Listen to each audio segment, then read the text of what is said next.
welcome to the Full of Football podcast. This is going to be episode 9 right here, and in this episode, we're going to be talking about everything that's happening in Week 11, from injuries to news to what we think is going to happen. So I'm Austin Thomas. What's up, G? I'm Prime Conor, former co-host of the Show Me Football podcast and former TikTok superstar. So. Yeah, and he'll be guesting on this show. Glad to have you here, Connor. But without further ado, let's get this underway with our injury report. All right, so first off on the injury report, we have Richard Sherman. This was just recent news. Richard Sherman has a grade 2 hamstring, will be out a couple of games. You think this really affects them? I mean, when he's on the field, he looks old and slow. He hasn't really been playing up to the power of the Richard Sherman that we know. And I think he's just there to ring chase, so he's not really that much of a contributor to that Bucs team. If he was still in San Francisco or if he was in Seattle on a team that desperately needed him, yeah, this would be a big deal. But he's in Tampa. He wasn't even in the cards to start the season. He's not that big of an impact player. Yeah, kind of being an extra guy, not really as important when it's a luxury. But then again, we saw luxury turn into a necessity when it came to the Rams recently with Robert Woods tearing his ACL. Either way, next injury here, we have Eli Mitchell. He has a broken finger, but it is not said to put him out a game. He is still questionable for the upcoming game. If he does play, do you think this injury affects him? I mean, he'll struggle hanging onto the ball, but other than that, it's not going to be that big a deal. He can just put it in his other hand. Yeah, I agree with that. But getting on with that, the Steelers have had some COVID news coming around lately. 4 players right now on the COVID reserve list. You have Big Ben, you have Joey Bosa, you have Minkah Fitzpatrick, and then you had Jerry Tillery. Joey Bosa got traded to the Steelers? You know, not Joey Bosa. I meant TJ Watt. And Jerry Tillery also plays for the Chargers. Oh my gosh. Didn't TJ Watt come with it? I swear I did my research before this. TJ Watt got hurt. Oh, it says that TJ Watt avoided a major injury, so I guess I must have gotten that confused with the COVID thing. Alright, did Joey Bosa get COVID? No, Joey Bosa and Jerry Tillery have had some sort of issue. Let me see. Joey Bosa is on the COVID. Okay, so they both were on the COVID list. Yeah, you got the right players, wrong team. Wrong team. All right, either way, you think that it's saying that Minkah Fitzpatrick is doubtful for the Steelers game. It's saying that Ben Roethlisberger is likely to come back. Do you think that the losing Minkah is going to make them potentially lose this game or win it? Well, I don't think Minkah Fitzpatrick makes that big of an impact, but when you have the leader of men, Big Ben Roethlisberger, MVP women respecter, nobody respects women more than Ben Roethlisberger, he just completely changes the game. Yeah, I mean, it's kind of funny whenever you look at that. Mason Rudolph, though, didn't do terrible. He didn't, look like...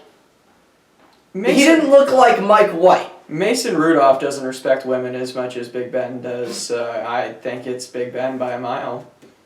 All right. Well, with that, let's get into Taven Jenkins.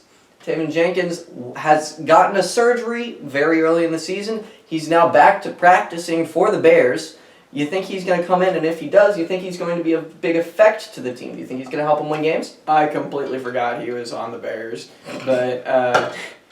the Bears' best lineman has been, a 40-year-old Jason Peters? So, yeah, any body there is going to improve that sorry line and that anemic offense. Yeah, do you like Taven Jenkins as a prospect? Back in the day, I say that back in the day was April, but I thought he was a solid tackle that was going to be too good for the Chiefs to draft, so he'll make the team better. That being said, I do like their backup tackle, Larry Borum from Missouri, but I think he got hurt, so having Taven Jenkins back is going to just be another body there, which is always going to help the Bears protecting their young quarterback and Justin Fields, who's really been thrown to the wolves this year, which is exactly what they said they weren't going to do, but Chicago. Yeah, those fans kind of got a little bit rowdy with him, but that offensive line has had a tough time this season, so bet that's going to be... But talking about another bad offensive line, the Jets We're thinking that we're going to be getting Mekhi Beckham back this week, but he's still 1 to 3 weeks away. So definitely killer for the Jets team. You think they have a chance at winning a game over those 1 to 3 weeks? Depends on if Mike White starts. Depends on if you think if he starts they could win. If he doesn't, they're not going to. When you have a quarterback like Mike White under center, there's always a chance that you can win. But Zach Wilson has proven that he's a bum. So roll with Mike White, see what he can do. Maybe he pulls some magic. If he doesn't, Zach Wilson wasn't going to do any better. Now, correct me if I'm wrong. You didn't like Zach Wilson heading into the season, right? No, not at all. He's terrible. I still don't like him. I mean, obviously, no, I don't think many people. I don't like him know right how now. you can rationalize taking Zach Wilson at number 2 when you have Justin Fields, Trey Lance, exactly. and Mac Jones, who was my QB1. People said I was crazy. QB1? Yes. Over Trevor? I have like a special love for Mac. I was hesitant to put him over Trevor just because everyone was obsessed with Trevor, but Mac has always been my guy. I said when he took over for Tua at Alabama, when Tua had his hip injury, that he was going to win the Heisman next year. He didn't win the Heisman, but he came really close to it. His wide receiver, Devontae Smith, did. So I've always been a Mac Jones truther, and he's proving me right now. Well, I could definitely see that happening. Next injury here, we got Cordero Patterson. He is doubtful for next game with an ankle injury. He's been basically the only bright spot. Well, Kyle Pitts has been pretty good. One of 2 bright spots on the Falcons team in its entirety. I mean, the Falcons are only 4-5. They are 4-5. They look like that, but there's literally been nothing that stood out to them other than those 2 guys. They've had their moments. Maybe if Calvin Ridley manned up and played football. What is it that put him away? Mental health issues. As Coach Jason Brown says, mental health doesn't choose you. You choose mental health. Get on the field, Calvin. But all right. Well, anyway, next player here, we have a guy that you absolutely hate, Clyde Edwards-Helaire. whoopee! There is a good chance that he comes back and fumbles the ball on Sunday. Getting those reps in. You think he's going to play on Sunday? God, I hope not. But what do you actually think though? Yes, and Andy Reid's going to force him the ball, and Micah Parsons is going to light him up like a Christmas tree. I honestly forgot Micah Parsons was on that Cowboys team. I'm not even kidding. I don't know how I forgot that. Great job on your research, Austin. Well, that's not part of my research. That's just, you know what. All right, next injury, probably the biggest injury from the week, though. We got Chase Young tore his ACL for that Washington football team. And, I'd say there's almost no shot that the football team makes the playoffs anymore. They beat Tampa. That's all They beat Tampa, but that was because, Heineke versus Tampa. You know how it goes. Look, if I'm a Washington football team fan, I am taking the fact that we beat Tom Brady, and I am going to hold on to that and savor that because I despise Tom Brady. And if I'm a Washington football team fan, look, I love Taylor Heineke. I've actually had conversations with Taylor Heineke back during his XFL days when I was a St. Louis Battlehawks fan. But if I'm a Washington football team fan, what I'm hoping is, 1, we get a new name, and 2, we tank the rest of the season and get quarterback Malik Willis out of Liberty. That kid is special, and he can easily be the future of that football team. Got any ideas for the new name of that football team? Wild Hogs. Ooh. Back in the day, they had a really good offensive line, and they were nicknamed the Hogs, and all the fans would come to the games and wear pig noses and stuff like that. So naming the team the Wild Hogs keeps, there's some alliteration there, Washington Wild Hogs, and it also keeps some form of team history when you're kind of desecrating the years of Redskins football that was played there. Mm-hmm. All right, well, off that topic, let's get back to these injuries here. We have Aaron Jones. I mean, you were watching the game. It looked like it could have been a big injury. He's coming away with only 1 to 2 weeks out with an MCL sprain. So, looking good for the Packers here.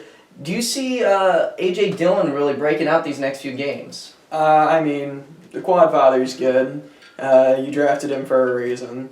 So, I think he's good enough. Packers also worked out Kerryon Johnson. If you bring him in, that's some nice depth. Mm-hmm. Screw it. Sign Le'Veon Bell to the practice squad. He just got was just released. Yeah, but honestly, the Packers live and die by Aaron Rodgers. I think they can survive just about any injury except Aaron Rodgers. So. As we have seen, yeah. I bet like everyone died in a plane crash except him, I have a feeling he'd have some problems. He's carried some pretty bad Packers But he teams. has carried some pretty bad Packers teams, so maybe the practice squad would show up and you'd find like a new Devontae Adams. So basically the Eagles from a couple of years ago. Yep. All right, next injury here, last injury that we're going to talk about. Vita Vea has a slight MCL sprain and is going to be questionable for this upcoming game. I don't think it's likely that he's going to be out. I think he's going to play for this Bucs team, but if he is out, what's the prospects against the Giants? Well, let me just say that it completely breaks my heart that a Tampa Bay Buccaneer got hurt. But, I mean, my hot take for the week is that New York upsets Tampa. It's on Monday Night Manning Cast, Tom Brady versus the Giants. We all know how that usually goes. Last year, the Bucs did beat the Giants, but the Giants played them really close. So my bold take is that the Giants win this game. Maybe Vita Vea being hurt is part of it, but I think the Giants win either way. All right. Well, with that out of the way, let's get on into our new news. All right, so to start off our new news here, we got Le'Veon Bell, who we mentioned a little bit earlier. He was just released by the Ravens, going to be a free agent here. Where do you think he signs?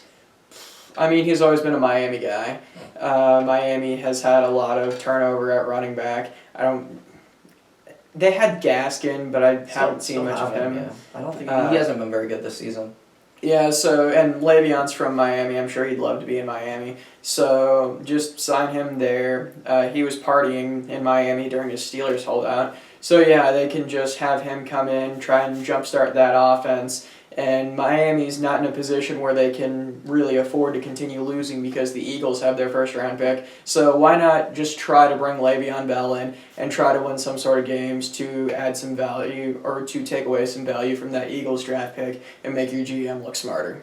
I think at this point in Le'Veon's career, too, he might be to the point where he's like, I'm a veteran now. I can teach maybe some of the younger guys that I sign with rather than being like just a diva. I think he could actually have some of that veteran value to, maybe the younger guys, maybe he will help Gaskin in that situation in Miami if he does sign. I think that's definitely something you could look at. Well, that's what he did in Kansas City, which was odd to me that people labeled him a cancer in Kansas City because he said, I don't like Andy Reid, justifiably so, but he asked Clyde Edwards-Helaire if it was cool if he signed here, which he shouldn't have done because he's better than Clyde. He should have taken all his carries, but the fact that he asked Clyde if it was cool that he signed here proves that he is not a team cancer. So the fact that the Ravens cut him is a surprise to me, and Le'Veon Bell isn't what he was in Pittsburgh. He's a very offensive line dependent running back with his patient running style, but in the right situation, he's still going to be productive. So I don't know why you wouldn't take a chance on Le'Veon Bell if you're a team like the Dolphins, who desperately need to win for the draft pick situation and don't really have a running back. Yeah, something I've seen with the Le'Veon Bell situation is kind of like, I don't think they released him as much because he was, a cancer. I think they released him more so because they didn't want to crowd that running back room, especially if they're, wanting to sign somebody else, maybe Kerryon Johnson, maybe somebody else, maybe they're just going to keep it like that.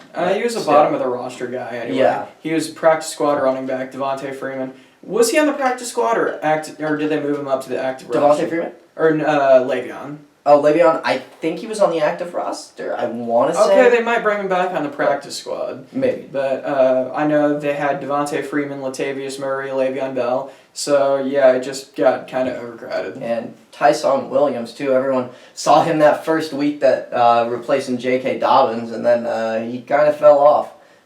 I don't really know what actually happened. What did happen? I don't know. I just know Freeman and Murray have been getting most of the carries and be more. Yeah. All right, next piece of news here, we got Tua Tagovailoa. We mentioned earlier how Le'Veon might end up with the Dolphins. Tua Tagovailoa came off the bench last week, was very good. He has officially been confirmed as the upcoming starter for the Dolphins this week. You think this might be like the start of a prolonged breakout for him? I hope so. Tua's always been my guy ever since I saw him beat Georgia in the national championship game.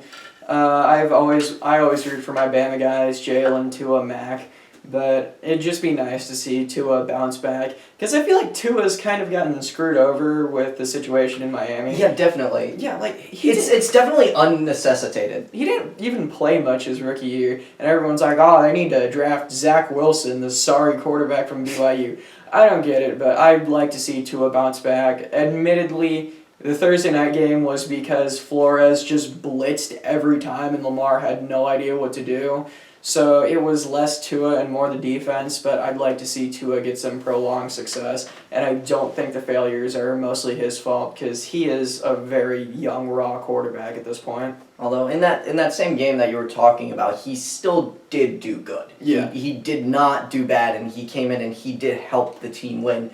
If you're looking at some of these other guys, you might see those other quarterbacks throwing interceptions and not doing well. Like you mentioned, Zach Wilson might have gone into that same situation. I think Tua showed some poise there in that game. And he moved the ball. The offense moved the ball better when he was in over Jacoby Brissett.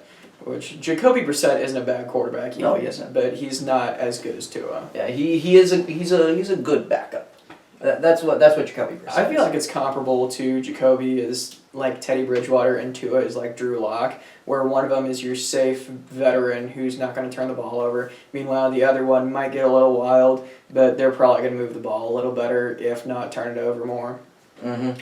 Well, I mean, in the Drew Lock situation, he's kind of fallen off. He's someone that we don't really talk about. Has there been much talk about him recently? Yeah. Denver's going into a bye week this week, and Fangio said they're going to reevaluate the quarterback position, and he might get the start over Teddy because they have nothing to lose at this point. Exactly. Yeah. I've been looking at that situation, and I'm a personal fan of Drew Lock. You're here, but I actually have a jersey of him. But I've been paying attention, and it's like he didn't really look bad in the preseason. He hasn't shown anything that says, hey, I'm not capable outside of what he did last year. Yeah. And that's what kind of makes me think, maybe there's a chance that he redeems himself, goes back to his rookie year form when he helped them go, 6-0 to end the season? Yeah, the decision to start Teddy over Locke was essentially, hey, Teddy's a veteran leader, and he's going to come in. He's not going to turn the ball over. He's not going to do anything to lose us games. Let's have Teddy come in, be the safe option, and have this defense, who at the time was supposed to be really good, carry us to wins. Obviously, that didn't work out. Von Miller's gone now, so I don't know why you wouldn't put in the young quarterback to just really see what you've got. Because you saw him last year, but as you said, he looked better in the preseason, specifically that Vikings game. He looked really nice. So put Drew in just to shake it up and see what happens. They tried to trade Teddy to the Saints, but trading your starting quarterback at the trade deadline is pretty hard. So it obviously didn't happen. So they're obviously ready to move on from Teddy. So just put Drew in. It's not like you're going to go to the playoffs. Just see what happens. Well, along the same lines as, that playing the younger guy over the established veteran, Matt Ryan was actually benched late in the game for Josh Rosen in that Falcons game. Josh Rosen looked terrible. Do you think that he is a capable quarterback? Do you think that was just, a fluke? Or do you think that that's more of what he actually is? I think that entire Falcons team was dead. Well, I mean, yeah, you're not wrong. So I'm not going to hold that against Josh because that entire Falcons team was horrendous that game. Okay. But let's get on to the final piece of news here. We got Cam Newton. He is officially going to be playing with the first team, getting first team reps here in upcoming practices, and they're going to try their best to get Cam Newton as the starter for the upcoming game here. How much of an improvement do you think this is over P.J. Walker? 100%. It's a fantastic addition, and it's definitely going to help the team. You look at what the Panthers looked like before the Cardinals game and during the Cardinals game. There was energy, they were having fun, and they were playing well. That doesn't happen with Sam Darnold under center. That doesn't happen with P.J. Walker there. Cam Newton's on the sideline talking to the players and being a leader year one. Cam is a fantastic leader. The entire team rallied behind him. You saw in the post-game press conference, they were having fun. And football teams that have fun tend to play very well and win. So Cam has brought a revitalized energy to the Panthers. And yeah, the Panthers had a really bad skid there where they looked like one of the worst teams in the league. But in the first few weeks of the year, they looked like one of the best teams in the league. They have some ballers on this Panthers team. And yeah, their schedule is going to be tough, but they can definitely make a run at one of the wild card spots. They're not going to win that division. It's going to be either the Saints or the Bucks, but the Panthers can definitely turn some heads to end the year. All right, but with that, that is going to close out our new news. So let's get on into our breakouts of the week.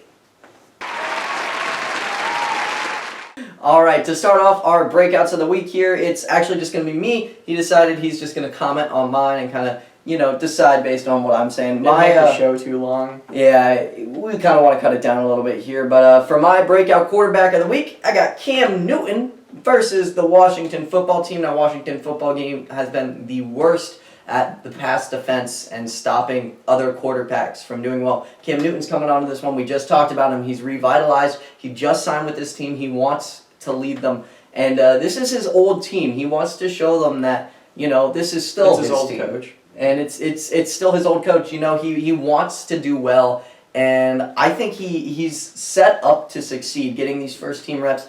They have other receivers too, so they have receiving options that he'll be able to throw to. They're having McCaffrey there. He's an available option, so he won't feel, the pressure of having to do well. He can do well, on his own accord. It's not pressing that he does well. I think that is going to force him to, well, not force him. It's gonna help him become one of the breakout quarterbacks of the week.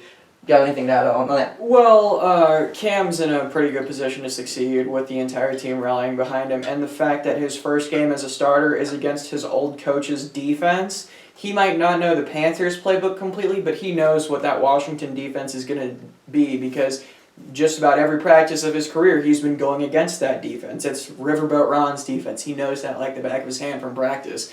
And I feel like Cam could really ball out.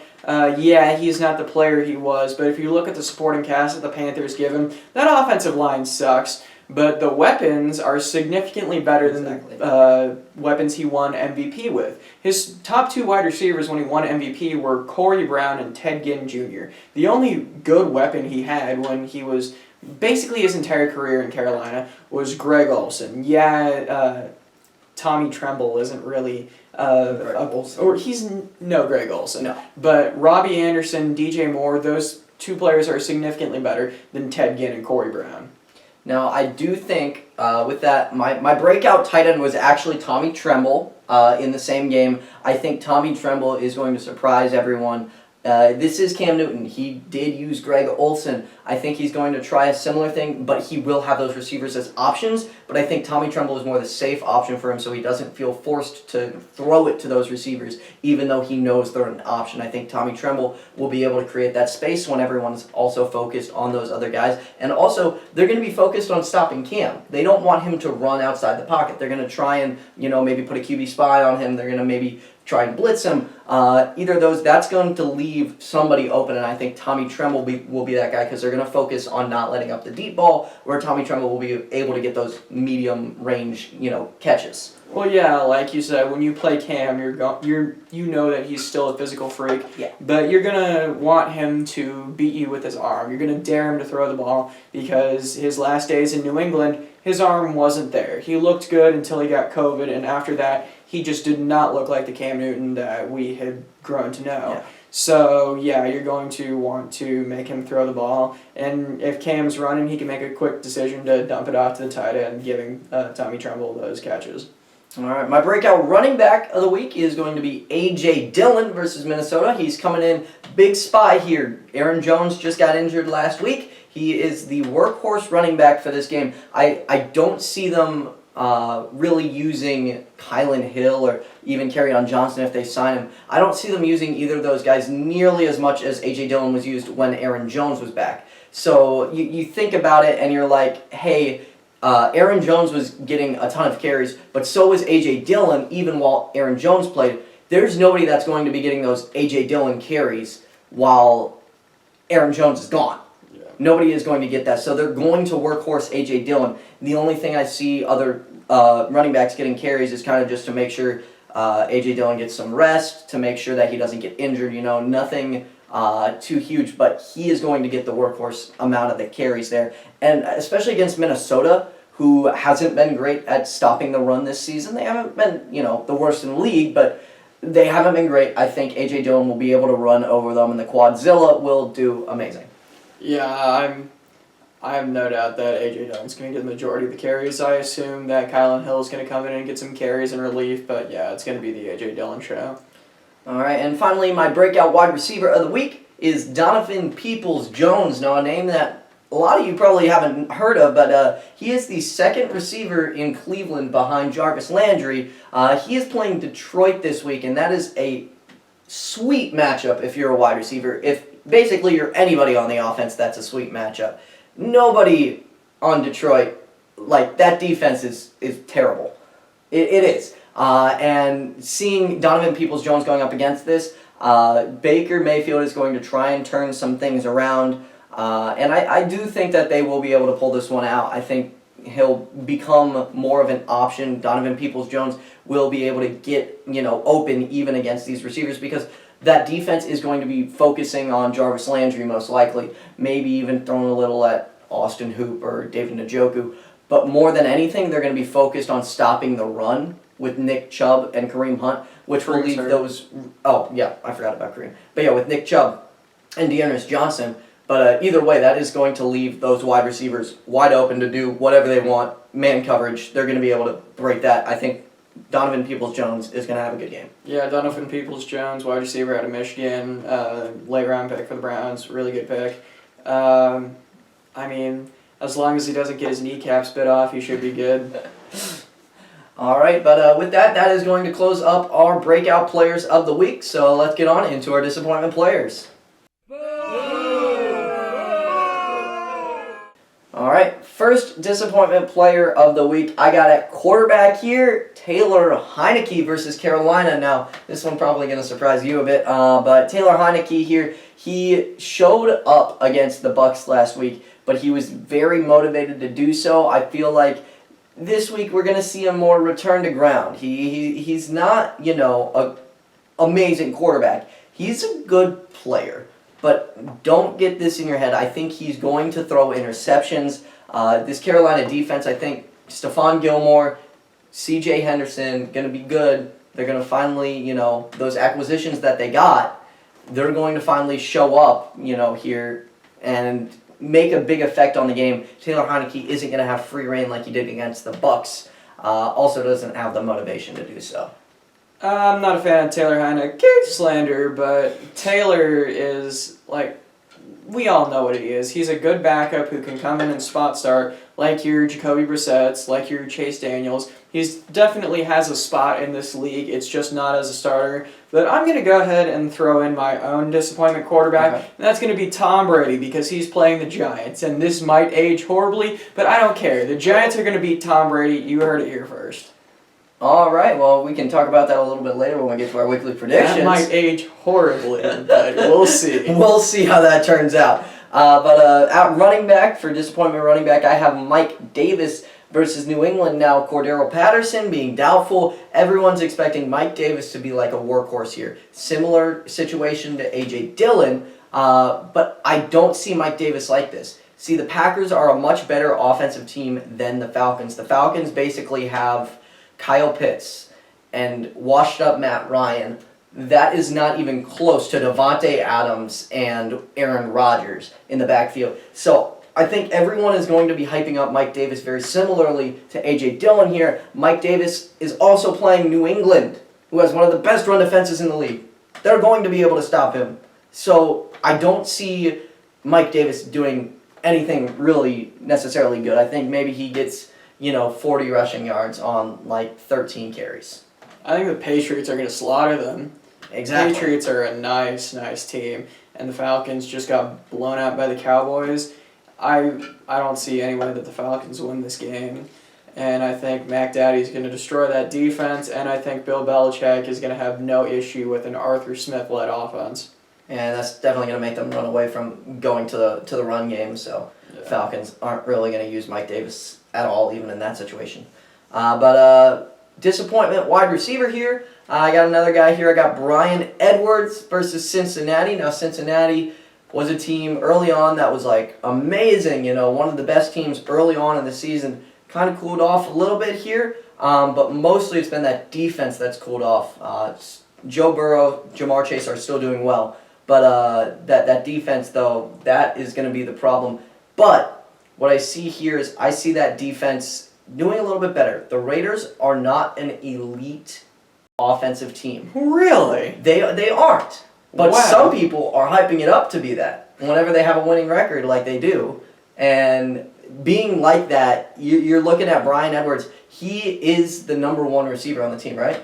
Yeah. Yeah, Bryan Edwards, the number one receiver on the team. You're expecting him to get a boatload of touches.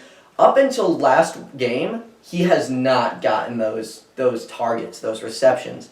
Last game, people are going to think, hey, he's finally broken out. I don't think he's out of that hole yet. I don't think he's not quite there. And Cincinnati's going to prove that. Bryan Edwards still got a little bit to go before he's made the guy in Las Vegas. I was about to say Oakland there. Well, here's the thing. Bryan Edwards is the only wide receiver on the Raiders that knows where the end zone is, because Deshaun Jackson obviously doesn't.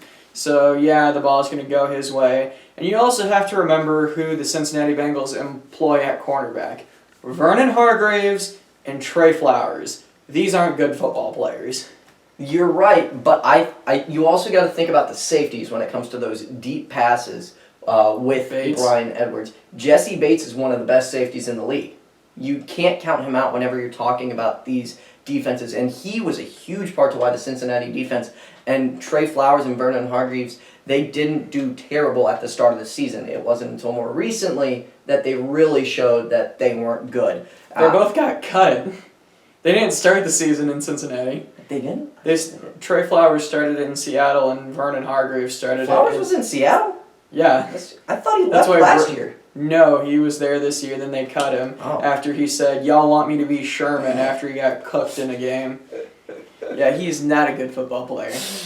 Yeah. All right. Well, either way, on to the next disappointment player, I got Dawson Knox at tight end versus Indianapolis. Now, Dawson Knox came back last week, and he was minorly disappointing. You weren't really expecting him. It was his first game back from that injury. But this week, a lot of people are going to be looking at this as an opportunity for Dawson Knox to really break out like he did earlier in the season. Earlier in the season, he was the best tight end in football. That's a bit generous. You look at the stats, and he was. Was Kelsey really that much better? I mean, Kelsey was still alive, so... Yeah, well, if you're just looking at specifically his production in those games, who was better? Kelsey was still pretty good. Was he? Yeah, he was the only part of the offense that was actually alive to start the season. Okay. Well, that's another debate, but still, he was one of the best tight ends in football earlier in the year, and then he's gotten injured recently, and he just came back last week. You're coming up against Indianapolis, who has had some games where they're good, some games where they're bad. I think this is one of those games where Indianapolis' defense is a little bit better. Maybe not, insane because it is Buffalo that they're going up against, but Buffalo's had their own problems on offense recently. I think part of that's going to continue, especially in Dawson Knox this week. He's still not going to be quite there this week, and I think next week you could definitely see him start to get back into that shape that he had earlier in the season, but not this week against Indianapolis. Well, as long as Josh Allen isn't on the Colts defense, I think the Bills' offense will be fine. But the Colts are starting to get a little better. I don't know if they're necessarily improving, but they had a really hard schedule to start the year. So you could say that they're getting better, but I think they're still the same team. They just had a really rough start. All right, but with that is going to close out our disappointment players here. And without further ado, let's get on into our weekly matchups. All right, so with the weekly matchups here, this is going to be Connor's first predictions on the season officially. Right now, I am 72, 50, and 1. I counted the Lions tie as a tie for me since it's not a win or a loss. I predicted a tie. Did you actually? Yeah, I'm like, wow, no team can move the ball. It's going to be a tie, half sarcastically, but it was. That's kind of funny. It was the best game of the year. It was, oh my god, just fantastic football on both sides. The teams were both so bad that it made it a good game. The only thing that could have made it better is famous women respecter Ben Roethlisberger starting. I think what could have made it better is if the quarterbacks had been Tom Brady on both teams. God. Then they would have gotten stupid calls from the refs. And oh yeah, you're right. Wide receivers being wide open on third down every time. All right. first game of the week, we got Thursday Night Football. New England versus Atlanta here. We both got New England winning in this game. Now, New England's coming into this one. They absolutely just smoked their game last week. They just destroyed. Could not be stopped on the offensive side of the ball. And now they're going up against Atlanta. Atlanta, not a great team here. What do you got to add to that?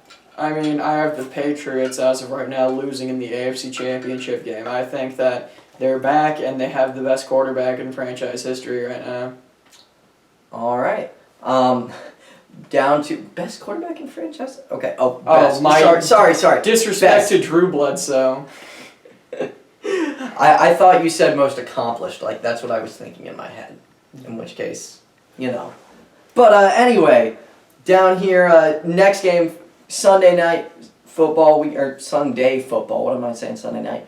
We have the Baltimore Ravens going up against the Chicago Bears. I here chose the Chicago Bears. Connor chose the Baltimore Ravens. Now, I'm choosing the Bears. I think the Bears are a very boom or bust team. It really depends on... When have they boomed? Well, they boomed like 2 weeks ago when Justin Fields went off. They lost to the Niners. Bears. Let me look this up real quick. Fields' best game has been a loss to the Niners. Fields is still one of those guys that you're looking at. They got screwed over by the refs against I think it was Pittsburgh. it was. Yeah, where Cassius March was just standing there menacingly, and he got a 15-yard penalty. That is the worst thing. No. The worst thing is not that. The worst thing is that they fined him afterwards. Just insulting. How does the NFL fine him for staring? Sportsmanship penalties are stupid. If you don't want them to flex because they got a sack, block them. If you don't want them to celebrate getting a touchdown, pick it off. If you don't want them to celebrate, don't give them a reason to celebrate. You're a grown man. You're not some kid. But either way, something I've seen from the Bears is they have looked better recently. I feel like Justin Fields is getting a little more acquitted with the system here. So they've gotten positive yards? They have. Very low bar. They are slightly getting better, and I think Justin Fields could have a big game here. It is Baltimore, but they're still down those players that they weren't earlier in the season. I don't know about Lamar Jackson. I think if you can contain him, if the Bears can contain him with that defense, then it's going to be tough for him, similar to how the Dolphins did last week. Maybe the Bears are going to try a similar thing. Oh, they're going to do the exact same thing. I bet they will. But this is Nagy, so actually probably not. I mean, he's not running the defense, though. So. Oh, yeah, you're right. I didn't think about that. So, yeah, maybe they will. Either way, I think this is going to be a game for the Bears to make a statement here that they're not, a terrible team. They're at least a team that could put up a couple wins here and there, maybe go 500. Next game here, we got the Detroit Lions versus the Cleveland Browns here. We both got Cleveland winning this one. Now, Detroit still doesn't have a win on the year. Cleveland is still a good football team. I don't think there's much to go against this one unless you think Baker's trash, which, he is, but still. Jared Goff is worse. Yeah. When Jared Goff was in LA, he was the only quarterback as overrated as Tom Brady. I've been saying Jared Goff is a terrible football player for years, but people are like, oh no, he's on a Hall of Fame trajectory with Sean McVay. And then they trade him to Detroit, and he's yet to win a game before or after Sean McVay. And I think they need to bench him for David Blau. David Blau is good at Purdue. I want to see what David Blau can do. I do like David Blau. I personally I remember watching him play Missouri, and I'm like, wow, this quarterback is pretty good. Yeah. Excited. Maybe he'll get some playing time this week. The Lions fans want Jared Goff dead, so I wouldn't be surprised. All right, next game here we got the Green Bay Packers versus the Minnesota Vikings. Now this one is an interdivisional matchup. You got Packers coming into this one, hot off a big win against the Seahawks, shutting them out. Minnesota, they're looking to get this season on the right tracks, looking to get back into contention here. I think, Minnesota, they haven't really shown up to expectations through this year yet. They have Adam Thielen, they have Justin Jefferson, they have Kirk Cousins, who's been amazing this year. Kirk Cousins. Have you seen his touchdown to pick ratio? Let's be real. At the end of the day, this is Kirk Cousins. He's going to play well, but no Kirk Cousins-led team is going to be too far away from 500. They won last week. They're going to lose this week. Stay closer to 500. And Aaron Rodgers gets to show out against the team that he's going to play for next year. You think he's going to the Vikings of all teams? Where'd Favre go? Well, yeah, but he doesn't. He hates Favre. Favre has been in his ear this entire process. So. Yeah, actually, yeah, you're right. But still, you're looking at this situation, and, well, you've seen he doesn't want to follow in the footsteps of Favre. He has specifically said that. Then again, he did say he was immunized against the vaccine, so that kind of, contradicts that. Thielen, Jefferson, probably Devontae Adams. And Dalvin Cook. Who's on the O-line, though? I mean, you could probably take Bakhtiari with him if you wanted to. Somebody's gonna come Didn't I swore Bakhtiari just signed an extension. Yeah, but he can get somebody to come there. He's Aaron Rodgers. Fair, he's like LeBron James, but for football.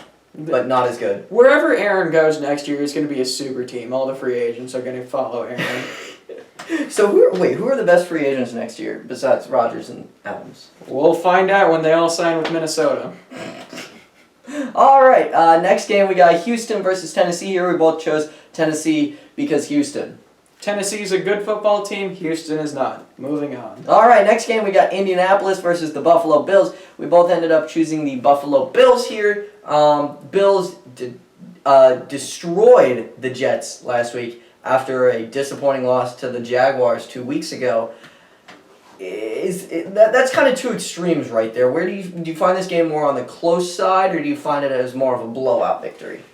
I mean, you had a combination of the Josh Allen and Manning cast curse when they played the Jaguars, so I'm not going to put too much weight into that. I think Josh Allen right now still should be the MVP favorite. He's played very well this year, and outside of that Jacksonville game, so I think he's going to continue to play well against Buffalo, or Indianapolis. Yeah, I agree with that. All right, next game here, we got Miami versus the New York Jets, and I think this one can be called a tank bowl. I mean, Miami wants to win because Miami does want to win, yeah, but they're not looking good. They want to win, but they both suck. So I'm going with Miami here. This one, it's Tua Tagovailoa, who's coming into this game, and he's looking to be continuing from last game, and that defense specifically is going to have to figure out, well, this is the Jets. They should be a lot easier to figure out than the Ravens. But they figured out the Ravens. Hopefully that defense is going to continue into this game. This defense was rated very well heading into the season. I think, again, that's going to continue this week, especially against one of the worst teams in the NFL. Now, you had said, depending on if Mike White starts, what kind of effect do you think he has? If Mike White starts, the Jets beat the Dolphins. If Zach Wilson starts, Dolphins beat the Jets. Pretty simple. Now, what if Mike White comes off the bench in the second half? Jets win. You still think so? Even if the Dolphins have a major lead? Because most likely, they're not playing Mike White unless Zach Wilson blows the game away like it's 21-0 or 28-0 in the second half. I mean, Mike White led a big comeback against Cincinnati, so... Okay, fair. All right, next game here, we got New Orleans versus Philadelphia. I chose Philadelphia here. He chose New Orleans. Now, Philadelphia, they got Jalen Hurts, and Devontae Smith looked locked in the last game, and they're also going to be getting Miles Sanders back, who, if they decide to run alongside Jordan Howard, which that's a big if, they could have, an okay offense here. New Orleans has not looked good for me. They haven't. Trevor Siemian, he's been okay in the replacement. He's not a good quarterback. He's obviously not. So you're looking at this team. Philadelphia is going to try and, string together something in this game, and I don't think New Orleans is going to be able to fight back. Trevor is one of the best backups in the league. He was fine in Denver. He wasn't anything special, but he's a good spot starter if you need him. And the Saints went the distance and should have beat the Titans when they didn't have Alvin Kamara. So, yeah, the Saints are a good football team, and the Eagles really aren't. I don't think that Jalen Hurts Devontae Smith connection is going to be there because Devontae Smith just demolished his former teammate in Patrick Surtain. I don't think that's going to happen against Marshawn Lattimore. I have seen some good things from Patrick Surtain. I know, but you play differently against your former teammate. Devontae knows Pat Surtain because they went against each other every day in practice. That is a fair assumption to make. All right, next game here we got San Francisco versus the Jacksonville Jaguars. We both ended up choosing San Francisco here. Last night, Monday Night Football, they absolutely demolished the Rams, made Matthew Stafford look like he was back on the Lions. Threw those 2 picks, first few plays of the game, screwed me over in fantasy football, and I am very pissed at him. Yeah, and he's giving the MVP to Brady. What? He needs to play better, get that MVP. Why would you mention that? I don't like the thought of that. Why is that even... It would have been Rodgers if he didn't miss that game. Yeah. But I want it to be Rodgers. Still could be Rodgers. I mean, if anything, I feel like that missed game should help his MVP candidacy because it shows how anemic the Packers' offense is without him. All right, that's fair. All right, next game here, we got the Washington football team versus the Carolina Panthers. We both ended up choosing Carolina here because Cam. Yeah, we basically talked about this already. Yeah, and this has been a big point. Cam Newton coming back, huge for the game. Washington football team haven't been very good, losing Chase Young. Everything is just kind of crumbling down. Yes, they beat Tampa, but I don't think that continues this week. Next game here, we got Cincinnati versus the Las Vegas Raiders. We both ended up choosing Cincinnati here. Maybe this is a little bit of Raiders hate, but we would just like to say Derek Carr is not amazing. Well, Jamar Chase knows where the end zone is. That's Deshaun it. Jackson doesn't, so there you go. See, something that I'm also thinking here is Derek Carr has been, early on in the year, he was doing amazing. And he hasn't really, done terrible in any games. Like, he hasn't thrown, 2 picks or 3 picks and no touchdowns. But he hasn't been, back to that amazing form. And I think people are just remembering him from that early season form and forgetting that he's, returned back to that normal Derek Carr form. People are going to be like, oh, yeah, he's still really good. He's not. Joe Burrow doesn't wear eyeliner. Where did that come from? Derek Carr wears eyeliner. Does he really? Have you seen a picture of Derek Carr? I have not. Well, Dude wears eyeliner. I have. I gotta look this up now. Derek Carr wears eyeliner. Derek Carr. Look at his eyelashes. That is very light eyeliner, but yeah, I think he does. Yeah, you're right. He very clearly wears eyeliner. All right, next game here, we got Arizona versus the Seattle Seahawks. Now, the Seattle Seahawks put up 0 points against the Packers, who, their defense hasn't been too bad this season. They're definitely around middle of the pack. Maybe even you call them a good defense. Arizona also did not do well last week. They kind of fell on their faces against Carolina. Couldn't really get anything going, but they didn't have Hopkins and they didn't have Murray. Yeah, and that's pretty much their entire offense. And it's a similar situation to the Packers here. You had the Packers who lost Rodgers, who was their entire offense, and then all of a sudden the team is not good.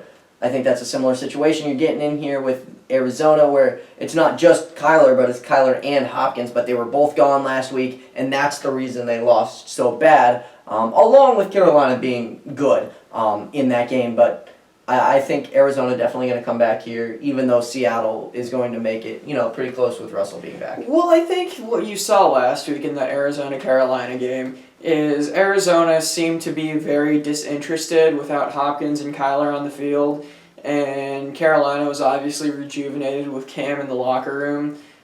So what's going to happen is Kyler and Hopkins are going to be like, oh, shoot, we need to get back. And then once Kyler and Hopkins get back, they'll be the Cardinals we come to know earlier in the season. All right. Next game here, we have a big game coming up. We have Dallas Cowboys versus the Kansas City Chiefs. I think this is going to be one of the best games of the week, obviously outside of if the Giants can beat Tom Brady. But I think this is going to be one of the best games of the week. You have two super high-scoring offenses going up against each other, with the Chiefs having a terrible defense, and the Cowboys, all of their defense comes from turnovers, and they allow yardage nonstop. So I think that's going to make it an extremely fun game to watch, whether you're a fan of either team or not. Obviously, we're kind of more Chiefs fans. He's the biggest Chiefs fan I know, so you'll probably be not happy whenever you see the Cowboys on offense. I was planning on going to this game. I have a friend who's a Cowboys fan, and we agreed that we were going to go to this. And then I told her I'm not going because the Cowboys look good and I'm not going to pay for a loss. The Chiefs have always had trouble covering Amari Cooper. I don't want to think about what CeeDee Lamb is going to do to this defense. And yeah, we've had a turnover problem all year. So I'm 90% sure that a Mahomes pass is going to end up in Trayvon Diggs' hands. And yeah, we beat the crap out of the Raiders, but I still think you're being a bit generous calling the Chiefs a high-scoring offense. Clyde Edwards-Helaire is probably going to be back. We're probably going to feed him, and he's a bigger drive killer than any defender in the NFL. And I think this is... I feel like we're going to run the table outside of this, but I don't see us beating Dallas. Like, they just look too good. And it's not because Mike McCarthy or anything. They just have a ton of high-end talent, and it's going to suck. It's kind of like the Lakers. You were looking at them last year. The Los Angeles Lakers, in a basketball reference here, they kind of brought in LeBron. They brought in AD, and they won a championship. Or I meant 2020, sorry. Either way, you brought in everyone. You have this super team now. You should be winning. And it's coming to fruition for the Cowboys here. I think it does come close here. I think this game is going to be similar to that Rams-Chiefs game from a couple years ago that it was supposed to be in Mexico City, eventually came back here. I think it's going to be in the 40s. I think it could very easily be in the 40s for both teams. But I do think Kansas City ends up coming away with the win here. Their offense looked very good last week. And yes, it was the Raiders. I understand that. But it still looked better, and it still looked good going up against a similar defense to the Raiders, I think. A similar defense. It's not that much worse. It's not that much better. So I think you're going to be looking at a similar paced offense. The question is going to be that defense. I think that the Chiefs' defense, Sucks. Maybe you can get a strip fumble from Chris Jones. Maybe you can get a couple of those. That's kind of what your hope is, and that when Honey Badger blows all the coverage, he'll somehow get to the quarterback and be able to get the ball from Dak, because that's the only way that he would be of any effect. Well, Michael Gallup is back, and our corners are Snead, Fenton, Ward, Mike Hughes. DeAndre Baker's always a healthy scratch for some reason. I don't know what the stupid reason for that is, because DeAndre Baker is actually good. But Mike Hughes is going to end up covering either CeeDee Lamb, Amari Cooper, or Michael Gallup. Whoever Mike Hughes is covering is just going to destroy this defense. And if CeeDee Lamb is being covered by Charvarius Ward, it's over. And we've never been able to cover Amari Cooper, even when he was with the Raiders. He used to abuse us every game. It was always a matchup between him and Marcus Peters, where Marcus Peters would just decide to put him in a headlock 40 yards downfield when the ball's nowhere near him. Thanks, Marcus. But yeah, Amari Cooper and CeeDee Lamb and Michael Gallup, our defense is going to get abused. If we win, though, I think it's going to be a blowout. I don't really see this game being close. I think whoever wins this game wins it big. That is a statement to make right there. And I'm basically the exact opposite. I think it's going to be close no matter what. Either way here, next game we got coming up, we got Pittsburgh versus the Los Angeles Chargers here. I chose the Chargers, you chose the Steelers. Now, Chargers here, they're coming into this one, and they're looking to take back that division lead if the Kansas City Chiefs lose. Chargers have looked on and off. Justin Herbert has not looked like his rookie year sensation that he was. Almost as if he was overrated. Well, I wouldn't be surprised at that. But he's still a quality quarterback. He's not, top 10 quarterback, but he's still quality. He still can get this win. And going up against Pittsburgh, I have a feeling they're going to forget to pay the refs this game, And in that case, it's going to allow the Chargers to play normal football. And Pittsburgh almost lost to Detroit. That too. If you almost lose to the goofball in Detroit, that's something is wrong. Well, they're not starting Rudolph the Red Zone Reindeer at quarterback. They're starting the leader of men, Ben Roethlisberger, and I just don't think Justin Herbert respects women as much as Ben Roethlisberger. So I got to go with the Steelers. All right, okay. Next game here, we got Monday Night Football. Last game here, we got the New York Giants versus the Tampa Bay Buccaneers, and I'm going with the popular pick here. I'm just choosing the Bucs. They are a good team. The Giants are not a good team. As much as I would like to see the Giants win, I don't think it's going to happen. You know, a lot of people pick the Patriots or when Tom Brady played the Giants in 2007 and 2011. Okay. We all know how that turned out.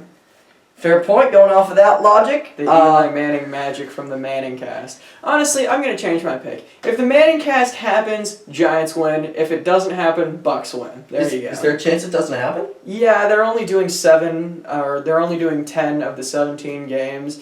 I don't know what number we're on right now, but they don't release a schedule on when they're going to do it. Oh. I think they just kind of do it whenever they feel like it. So yeah, if Eli's commentating the game, Giants win.